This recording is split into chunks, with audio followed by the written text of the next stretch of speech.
সাইয়েদনা সুলাইমান আলাইহিস সালাম ছিলেন দাউদ আলাইহিস সালামের সন্তান। আল্লাহ তাআলা সূরাতুন নামলের 16 নম্বর আয়াতে ইরশাদ করছেন, ওয়া ওয়ারিসা সুলাইমানু দাউদ, অর্থাৎ সুলাইমান আলাইহিস সালাম তিনি দাউদ আলাইহিস সালামের উত্তরাধিকার হয়েছিলেন। সূরাতুস সাদের 30 নম্বর আয়াতে আল্লাহ তাআলা বলছেন, ওয়া ওয়াহাবনা লিদাউদা সুলাইমান, আমি দাউদকে অনুগ্রহ করে সুলাইমান আলাইহিস সালামকে দান করেছি সন্তান হিসেবে।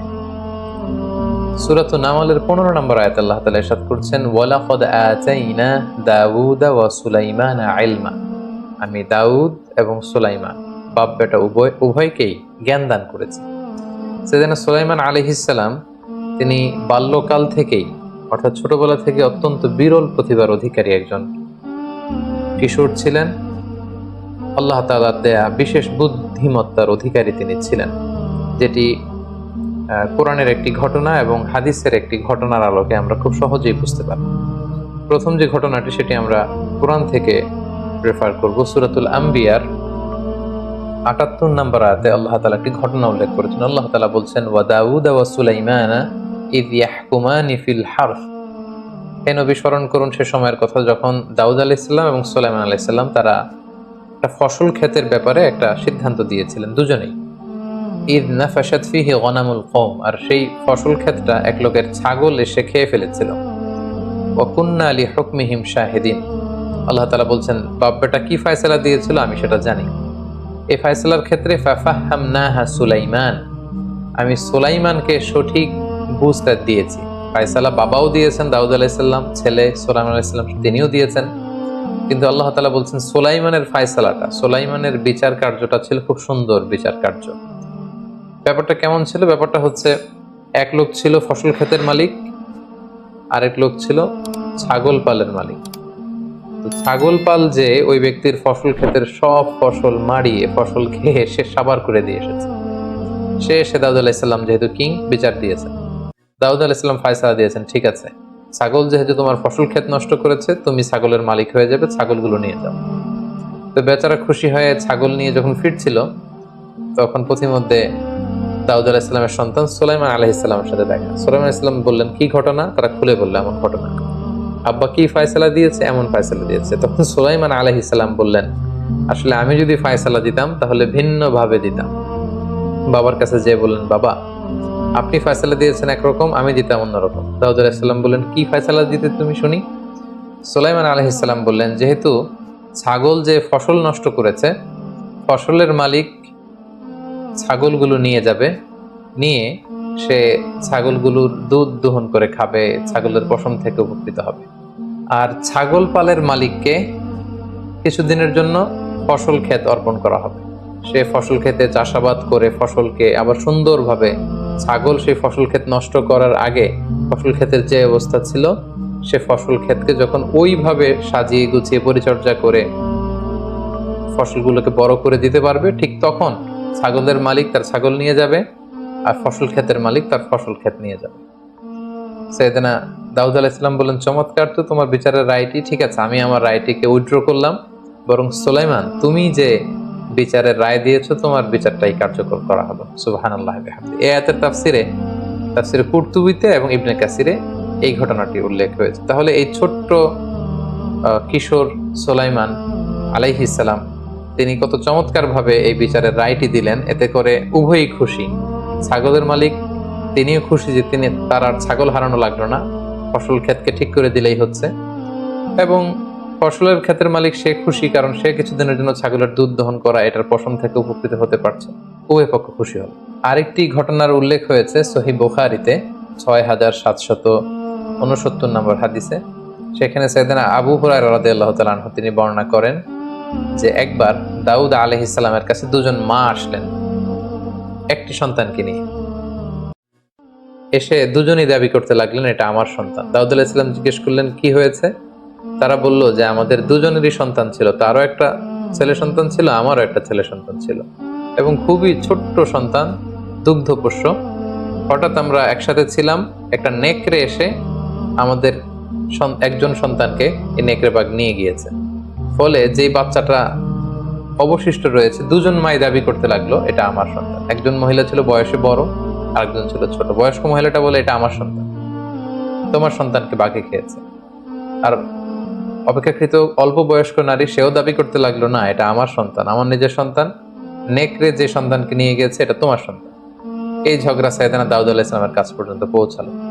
দাউদ আলাইহিস সালাম বিস্তারিত তাদের কথা শুনে বয়স্ক মহিলার পক্ষে রায় দিলেন, বললেন যে সন্তানটা সে পাবে যে নারীটা বয়স্ক। এই বিচার কার্য শেষ। তারা যখন বেরিয়ে আসছে, সাইয়েদনা সুলাইমান আলাইহিস সালাম জিজ্ঞেস করলেন, আমার পিতা কি রায় দিয়েছে? তারা বলল যে এরকম রায় দিয়েছে। সুলাইমান আলাইহিস সালাম বললেন যে আমি এটা নতুন করে একটা ফায়সালা দিতে চাই। আমি যদি বিচার করতাম অন্যভাবে করতাম। কিভাবে? তিনি বলতেন, মা যেহেতু দুইজন, সন্তান যেহেতু একজন, একটা ছুরি নিয়ে আসো। আমি সন্তানের ঠিক পেট বরাবর তাকে কেটে দ্বিখণ্ডিত করে অর্ধেক অংশ এই মহিলাকে দিব, অর্ধেক অংশ ওই মহিলাকে দিব। এবং সুলাইমান আলাইহিস সালামের কথা অনুযায়ী বড় ছুরি নিয়ে আসা হলো। তিনি যখন বাচ্চাটাকে দুই ভাগ করতে যাবেন, ঠিক তখনই অপেক্ষাকৃত যে মেয়েটার বয়স কম, তিনি চিৎকার দিয়ে উঠলেন। তিনি বললেন, না না, এই সন্তানকে আপনি কাটবেন না, আমি মিথ্যা বলেছি, এটা আমার সন্তান না, এটা ওই বয়স্ক মহিলার সন্তান, আপনি তাকেই দিয়ে দেন। সুলাইমান আলাইহিস সালাম বললেন, না, আমার ফায়সালা হচ্ছে এই সন্তান তোমার, বয়স্ক মহিলা মিথ্যা বলছে। সুবহানাল্লাহ বিহামদিহি।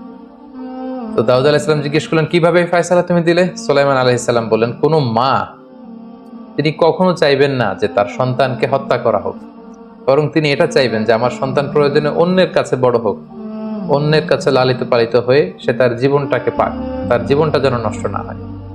তো আমি যখন ছোট সন্তানকে করাত দিয়ে কাটতে যাচ্ছিলাম, বয়স্ক মহিলাটি টু শব্দটি করছে না, কিন্তু অল্প বয়স্ক নারীটি সে চিৎকার দিয়ে বলেছে যে আমাকে দেয়া লাগবে না, আমি মিথ্যা বলেছি, বরং এই সন্তানটি তাকিয়ে দিয়ে দেওয়া হোক।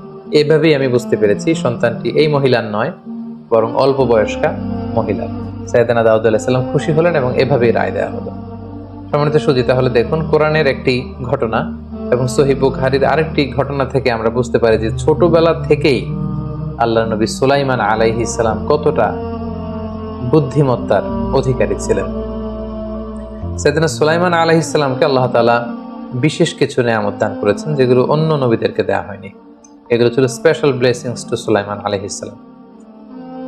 কারণ সাইয়েদনা সুলাইমান আলাইহিস সালাম আল্লাহ তাআলার কাছে এটা চেয়ে নিয়েছিলেন, এই বিশাল সাম্রাজ্য, এই বিশাল ক্ষমতা তিনি আল্লাহ তাআলার কাছে দোয়া করে চেয়ে নিয়েছিলেন। তিনি দোয়া করেছিলেন, ক্বালা রাব্বি গফিরলি ওয়াহাবলি, হে আল্লাহ আপনি আমাকে ক্ষমা করুন আর আমাকে ওয়াহাবলি মুলকান লা ইয়ানবাগি লিআহাদিন মিন বা'দি, আমাকে এমন সাম্রাজ্য, এমন কিংডম, এমন রাজত্ব দান করুন যেটা আমার পরে আর কাউকে দেয়া হবে। আল্লাহ তাআলা এই দোয়া কবুল করেছেন। আল্লাহ তাআলা যে সমস্ত বিশেষ অনুগ্রহ বা নেয়ামত দিয়ে সাইয়েদনা সুলাইমান আলাইহিস সালামকে ধন্য করেছিলেন, তার মধ্যে প্রথম নেয়ামতটি ছিল আল্লাহ তাআলা বাতাসকে সুলাইমান আলাইহিস সালামের অনুগত করে দিয়েছিলেন। তিনি যেদিকে চাইতেন আল্লাহ তাআলার আদেশে বাতাস ওই দিকে প্রবাহিত হতো। সূরাতুল আম্বিয়ার 81 নম্বর আয়াতে আল্লাহ তাআলা ইরশাদ করছেন, ওয়ালি সুলাইমান আর-রিহা আসিফাতান তাজরি বিআমরি, আমি ঝঞ্ঝা বিক্ষুব্ধ বাতাসকে সুলাইমানের জন্য অনুগত করে দিয়েছি, আর এই বাতাস তার আদেশে প্রবাহিত হতো। সাইয়েদনা সুলাইমান আলাইহিস সালাম যখন সাগরে জাহাজ দিয়ে ভ্রমণ করতেন, আমরা জানি যে পালতোলা জাহাজ যখন বাতাস পায় তার অনুকূলে, এটার গতি বেড়ে যায় এবং আল্লাহ তাআলা বাতাসের ঝঞ্ঝা বিক্ষুব্ধ গতিকে সুলাইমান আলাইহিস সালামের জাহাজকে সাগরের এক প্রান্ত থেকে অন্য প্রান্তে নিয়ে যাওয়ার জন্য তিনি ব্যবস্থা করে দিতেন। সূরাতুস সাবার 12 নম্বর আয়াতে আল্লাহ তাআলা ইরশাদ করছেন, ওয়ালি সুলাইমান আর-রিহা গুদুহা শাহরুন ওয়া রাওয়াহুহা শাহর, অর্থাৎ আমি সুলাইমানের জন্য বাতাসকে বশীভূত করে দিয়েছি এবং এই বাতাসের সাহায্যে তিনি সকালে 1 মাসের পথ, সন্ধ্যায় 1 মাসের পথ অতিক্রম করতে পারতেন। সুবহানাল্লাহ। 2 নম্বর যে নেয়ামতটি আল্লাহ তাআলা দিয়েছিলেন সেটি হচ্ছে সাইয়েদনা সুলাইমান আলাইহিস সালাম তিনি তামা গলিয়ে নরম করতে পারতেন। মজার ব্যাপার হচ্ছে ওনার পিতা দাউদ আলাইহিস সালামকে আল্লাহ তাআলা দিয়েছিলেন লোহা গলানোর মুজিজা, আর ওনার পুত্র সুলাইমান আলাইহিস সালামের জন্য ছিল তামা গলানোর মুজিজা। আল্লাহ তাআলা বলছেন, ওয়া আসালনা লাহু আইনাল কিতর, আমি সুলাইমানের জন্য তামাকে গলিয়ে গলিয়ে প্রবাহিত করেছি। এটা দিয়ে সাইয়েদনা সুলাইমান আলাইহিস সালাম অনেক কিছু তৈরি করতে পারতেন। 3 নম্বর যে বিশেষ নেয়ামতটি আল্লাহ তাআলা সাইয়েদনা সুলাইমান আলাইহিস সালামের জন্য বরাদ্দ করেছিলেন সেটা হচ্ছে জিনদের উপর ওনার কন্ট্রোল ছিল, কর্তৃত্ব ছিল, নিয়ন্ত্রণ ছিল। নবীদের মধ্যে কোন নবীকে আল্লাহ তাআলা জিনদের প্রতি এতটা কর্তৃত্ব পরায়ণ করেননি যেমনটা তিনি করেছিলেন সাইয়েদনা সুলাইমান আলাইহিস সালামকে। আল্লাহ তাআলা বলছেন, ওয়ামিনাল জিন্নি মান ইয়া'মালু বাইনা ইয়াদাইহি বিইذনি রাব্বিহি, আল্লাহর আদেশে জিনেরা ওনার সামনে কাজ করত, যেটাই অর্ডার করত জিনরা সেটা তামিল করত, করে দিত। ওমাই ইয়াজিগ মিনহুম আন আমরিনা নুযিকহু মিন আযাবিস সাঈর, আর যারা ওনার অর্ডার অমান্য করত তাদেরকে তিনি শাস্তিও দিতেন। কি কাজ করত জিনেরা সুলাইমান আলাইহিস সালামের জন্য? ইয়ামালুনা লাহু মা ইয়াশা, জিনেরা সুলাইমান আলাইহিস সালামের জন্য তাই করতেন যেটা তিনি চাইতেন। যেমন কি কি করতেন আল্লাহ তাআলা কয়েকটি উল্লেখ করেছেন। এক হচ্ছে মিম মাহারিব, বড় বড় মেহরাব বানাতেন তিনি জিনদেরকে দিয়ে, টাওয়ার বানাতেন, গম্বুজ বানাতেন। ওয়া তামাসিল, বড় বড় ভাস্কর্য বানাতেন জিনদেরকে দিয়ে, বড় বড় স্থাপনা বানাতেন। ওয়া জিফানিন কাল জাওয়াব, বড় বড় পানির চৌবাচ্চা বানাতেন, পানির আধার যেখানে তিনি পানি প্রিজার্ভ করে রাখতেন। ওয়া কুদুরির রসিয়াত, আর বড় বড় উঁচু ডেক, পাতিল যেখানে বিশাল রান্নাবান্নার আয়োজন হতো। এই বিশাল কর্মযজ্ঞগুলো কিন্তু সাইয়েদনা সুলাইমান আলাইহিস সালাম জিনদের দিয়ে তিনি আঞ্জাম দিতে পারতেন। সূরাতুল আম্বিয়ার ৮২ নম্বর আয়াতে আল্লাহ তাআলা ইরশাদ করছেন, অমিনাশ শায়াতিনি মাইয়াগুসুনা লাহু ওয়া ইয়ামালুনা আমালান দুনা যালিক, আর জিন শয়তানদের মধ্য থেকে একদল আছে যাদেরকে দিয়ে তিনি ইয়াগুসুনা লাহু, সাগরের নিচে ডুবুরি হিসেবে পাঠাতেন। তারা সাগরের ভেতর যে অনেক মণি মাণিক্য সিন্ধু সেচে মুক্তা নিয়ে আসতো। ওয়া ইয়ামালুনা আমালান দুনা যালিক, আরো অনেক কাজ তিনি তাদের দিয়ে করাতেন। সূরা সাদের ৩৮ নম্বর আয়াতে আল্লাহ তাআলা বলছেন, ওয়া শায়াতিনা কুল্লা বান্নাইন ওয়া গাওয়াস, তিনি শয়তান জিনদেরকে দিয়ে নির্মাণ শ্রমিকের কাজ করাতেন। বড় বড় টাওয়ার, বড় বড় স্থাপনা, বড় বড় ইমারত নির্মাণে তিনি জিনদেরকে নির্মাণ শ্রমিক হিসেবে ব্যবহার করতেন। ওয়া গাওয়াস, এবং জিনদেরকে ডুবুরিদের মতো কাজে লাগাতেন, সাবমেরিন হিসেবে জিনদেরকে কাজে লাগাতেন। তাদেরকে বলতেন যে সাগরের নিচে ডুব দিয়ে বিশাল বড় সাগরে, মহাসাগরে যে এই জিনিসগুলো নিয়ে আস, এবং তারা মুহূর্তের মধ্যে সেগুলো করে দিত। ওয়া আখরিনা মুকাররানিনা ফিল আসফাদ, এবং যারা সুলাইমান আলাইহিস সালামের আদেশ অমান্য করত তাদেরকে তিনি শিকল দিয়ে বন্দী করে রাখতেন। এভাবে তিনি জিনদেরকে, অবাধ্য জিনদেরকে শাস্তি দেওয়ার ক্ষমতা অর্জন করেছিলেন। এবং সহিহ বুখারীতে একটি চমৎকার ঘটনা উল্লেখ হয়েছে। আল্লাহ রাসূল সাল্লাল্লাহু আলাইহি ওয়াসাল্লাম একবার সালাত আদায় করছিলেন, হঠাৎ এক জিন এসে রাসূল সাল্লাল্লাহু আলাইহি ওয়াসাল্লামের নামাজে ডিস্টার্ব করতে চাচ্ছিল। রাসূল সাল্লাল্লাহু আলাইহি ওয়াসাল্লামের নামাজ ভেঙে দেওয়া, নামাজে অমনোযোগী করা, একটু ডিস্টার্ব করতে চাচ্ছিল। আল্লাহ রাসূল সাল্লাল্লাহু আলাইহি ওয়াসাল্লাম এই জিনটাকে খপ করে ধরলেন। ধরে তিনি চাইলেন যে মসজিদের পিলারে বেঁধে রাখবেন। সকালবেলা সাহাবাদেরকে তিনি এই ঘটনা উল্লেখ করলেন যে এক জিন এসে আজকে আমার নামাজে ডিস্টার্ব করতে চাচ্ছিল, আর আমি চেয়েছিলাম এই জিনটাকে আমি পিলারে, মসজিদে নববীর পিলারে বেঁধে রাখবো যাতে সকালে তোমরা দেখতে পারো। কিন্তু ফাযাকারতু দাওয়াতা আখি সুলাইমান, হঠাৎ আমার ভাই সুলাইমান নবীর কথা মনে হলো যে তিনি তো আল্লাহর কাছে দোয়া করেছিলেন যে হে আল্লাহ, রব্বি হাবলি মুলকান লা ইয়ানবাগি লিআহাদিন মিন বা'দি, অর্থাৎ হে আল্লাহ, আমাকে এমন সাম্রাজ্য, এমন ক্ষমতা আপনি আমাকে দান করুন যেটা আমার পরে আর কাউকে আপনি দিবেন।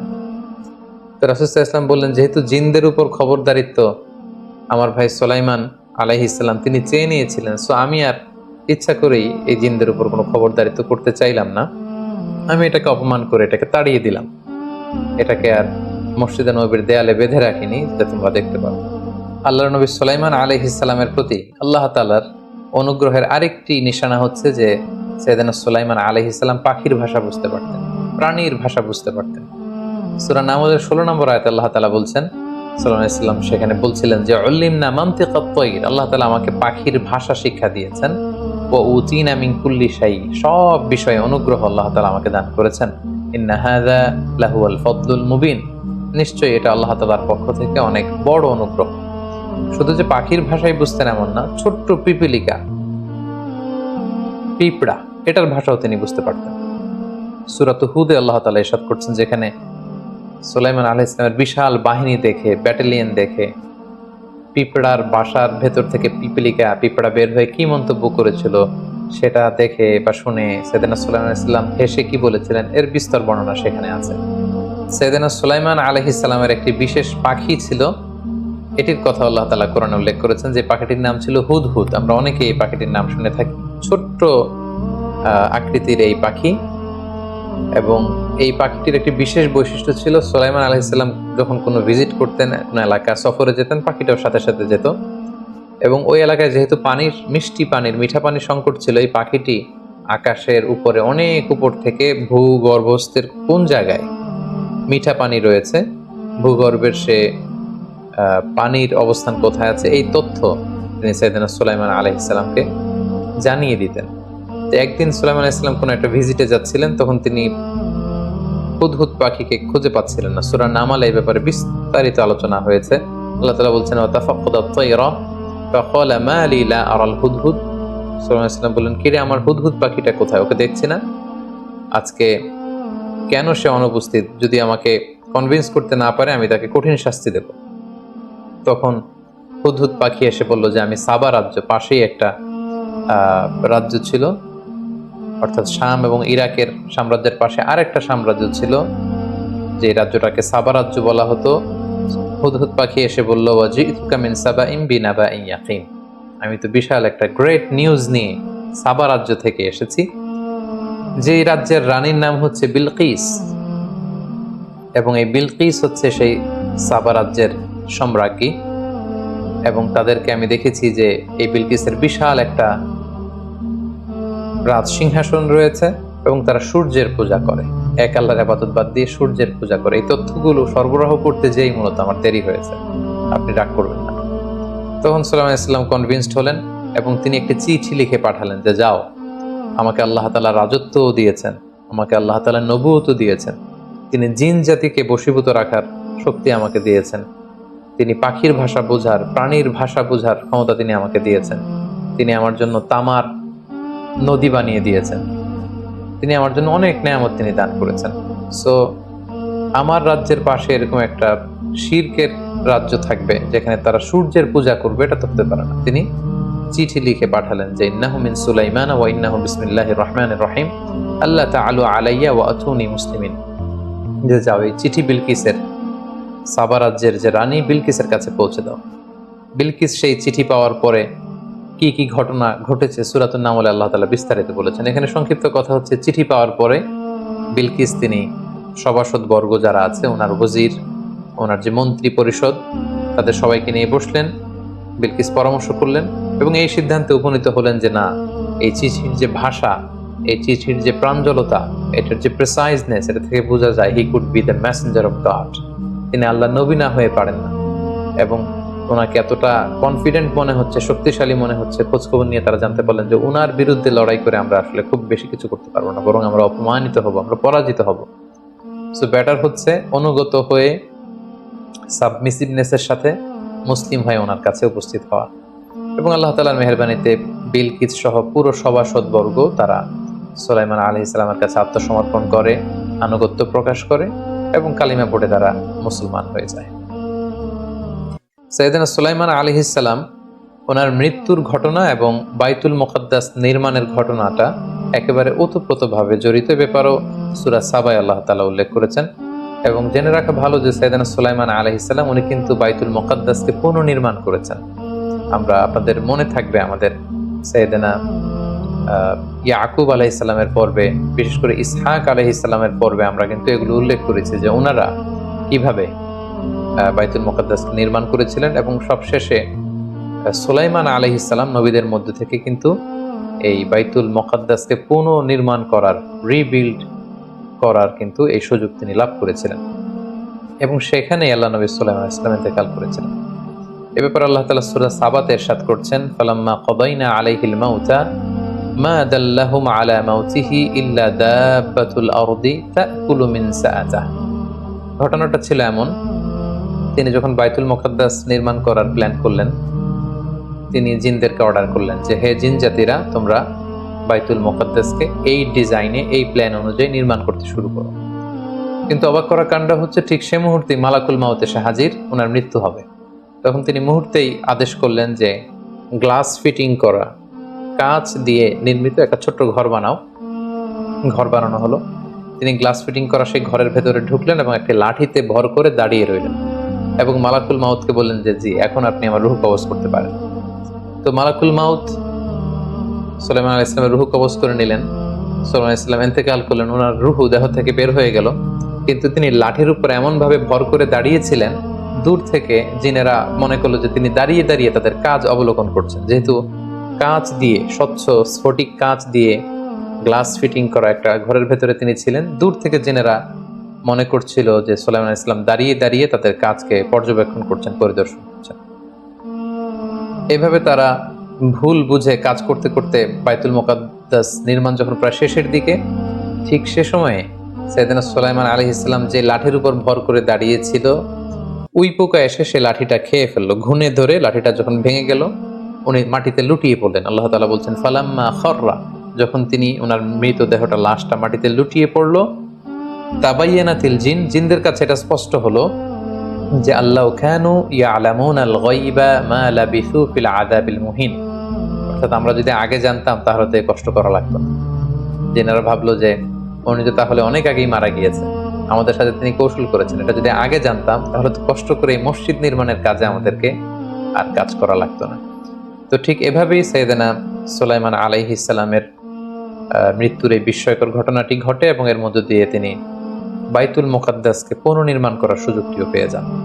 সম্মানিত সুধী, এ পর্যায়ে আমরা সাইয়েদনা সুলাইমান আলাইহিস সালামের এই বর্ণাঢ্য জীবনী থেকে কি কি জিনিস শিখতে পারি সেগুলো নিয়ে আলোচনা করব। লাইফ লেসনে প্রথমে আমরা যেটি উল্লেখ করব সেটি হচ্ছে উনিও কিন্তু, সুলাইমান আলাইহিস সালামও কিন্তু ওনার পিতা দাউদ আলাইহিস সালামের মতো কিংডম এন্ড রেভেলেশন দুইটার মধ্যে সমন্বয় করেছিলেন, অর্থাৎ নবুয়ত এবং খেলাফত। এট দ্য সেম টাইম ওনারা আল্লাহ নবী ছিলেন এবং এট দ্য সেম টাইম ওনারা কিন্তু কিং ছিলেন। কিন্তু ওনাদের এই এম্পায়ার, ওনাদের এই রাজত্ব, এই বিশাল সাম্রাজ্য কিন্তু ওনাদের দিন পালন থেকে, ওনাদের আধ্যাত্মিকতা থেকে ওনাদেরকে দূরে সরাতে পারেনি, বরং ওনারা নবুয়ত এবং খেলাফত দুইটার মধ্যে সমন্বয় করেছেন। ফলে ধার্মিক ব্যক্তিরা, যাদের মধ্যে আধ্যাত্মিকতা রয়েছে, যাদের মধ্যে ধার্মিকতা রয়েছে, যাদের মধ্যে আল্লাহ ভীরুতা রয়েছে, তারা যে সমাজের নেতৃত্ব দিতে পারবে না, জাতির নেতৃত্ব দিতে পারে না, ব্যাপারটি কিন্তু এমন নয়। বরং আল্লাহ নবীরাই কিন্তু এটা প্রমাণ করেছেন যে ওনারা এট দ্য সেম টাইম লিডারও ছিলেন, এট দ্য সেম টাইম ওনারা প্রফেটও ছিলেন। ওনারা আল্লাহর দেয়া নবুয়ত পালন করেছেন, আবার জামিনে খেলাফতও কিন্তু তারা পালন করেছেন। দ্বিতীয় যে বিষয়টি আমরা শিখতে পারি সেটা হচ্ছে যারা বয়োজ্যেষ্ঠ, বড় বা সিনিয়র, তারাই যে সবসময় সঠিক হবেন এমনটা নাও হতে পারে। অনেক সময় ছোটরা, জুনিয়ররাও কিন্তু সঠিক হতে পারে, যেটি আমরা সাইয়েদনা সুলাইমান আলাইহিস সালাম এবং দাউদ আলাইহিস সালামের যে দুইটা বিচারের রায়, সেই রায়ের ক্ষেত্রে দেখেছি যে সেখানে সিনিয়র ছিলেন দাউদ আলাইহিস সালাম, উনি একটা রায় দিয়েছেন। অবশেষে ছোট্ট শিশু অথবা কিশোর সুলাইমান আলাইহিস সালাম যখন রায় দিয়েছেন, দাউদ আলাইহিস সালাম কিন্তু নিজের রায়কে রিভাইজ করে ওই রায়টাকে প্রাধান্য দিয়েছেন। হাদিসের সেই বর্ণনা অনুযায়ী আমরা দেখলাম যে বাবা দিয়েছেন একটা, সুলাইমান আলাইহিস সালাম দিয়েছেন একটা, সঠিক হয়েছিল সেই রায়টা যেটা দিয়েছিলেন সুলাইমান আলাইহিস সালাম, কিন্তু বয়সে তিনি ছিলেন ছোট। তাই সিনিয়র হলেই, বয়স হলেই যে তিনি সবসময় ঠিক হবেন, সঠিক বলবেন এমনটা নাও হতে পারে। কখনো কখনো বড়রাও ভুল করতে পারে, তার বিপরীতে ছোটরাও সঠিক কাজটা করতে পারে। এটা আমরা সাইয়েদনা সুলাইমান আলাইহিস সালামের জীবনী থেকে বুঝতে পারলাম। 3 নাম্বার আরেকটি বিষয় আমরা ওনার জীবনী থেকে শিখতে পারি, সেটা হচ্ছে যে মৃত্যুর নির্ধারিত একটি সময় আছে এবং এই সময়টি সবার ক্ষেত্রেই প্রযোজ্য। অন টাইমে এটা আসে। এটা আল্লাহর ওয়ালি হোক, সে নেককার বান্দা হোক, চাই নবী হোক, যেই হোক না কেন। আল্লাহ তাআলা বলছেন ওয়ালি কুল্লি উম্মাতিন আজাল ফাইযা জাআ আজালুহুম লা ইস্তাখিরুনা সাআতাও ওয়া লা ইস্তাকদিমুন। প্রত্যেক ব্যক্তির জন্য আল্লাহ তাআলা মৃত্যুর নির্ধারিত সময় রেখেছেন এবং সেই সময়টা যখন আসবে এটা 1 সেকেন্ড আগেও আসবে না, পরেও আসবে না। আমরা সুলাইমান আলাইহিস সালামের ক্ষেত্রে দেখলাম যে তিনি প্ল্যান করেছিলেন, অভিপ্রায় রেখেছিলেন যে তিনি বাইতুল মুকাদ্দাস নির্মাণ করবেন, কিন্তু শেষ হওয়ার আগেই কিন্তু মৃত্যু চলে আসলো। 1 সেকেন্ড দেরিও করার সুযোগ তিনি পাননি। সো মৃত্যুর নির্ধারিত সময়ের জন্য আমাদের প্রত্যেকের প্রস্তুত থাকতে হবে। 4 নাম্বার যে বিষয়টি আমরা শিখতে পারি সেটি হচ্ছে এই পৃথিবীতে গায়েব জানেন কেবলমাত্র শুধুমাত্র একমাত্র আল্লাহ তাআলা। আল্লাহ ছাড়া কেউ গায়েব জানেন না, এমনকি জিনেরাও জানেন, ফেরেশতারাও জানেন। তার প্রমাণ, জিনেরা যখন দেখলো সুলাইমান আলাইহিস সালাম কাঁচ দিয়ে নির্মিত ঘরের ভেতর দাঁড়িয়ে আছেন, তারা ভেবেছিল যে সুলাইমান আলাইহিস সালাম তিনি জীবিত আছেন। আসলে তিনি কিন্তু জীবিত নেই, তিনি মৃত অবস্থায় একটা লাঠির উপর ভর দিয়ে দাঁড়িয়েছিলেন।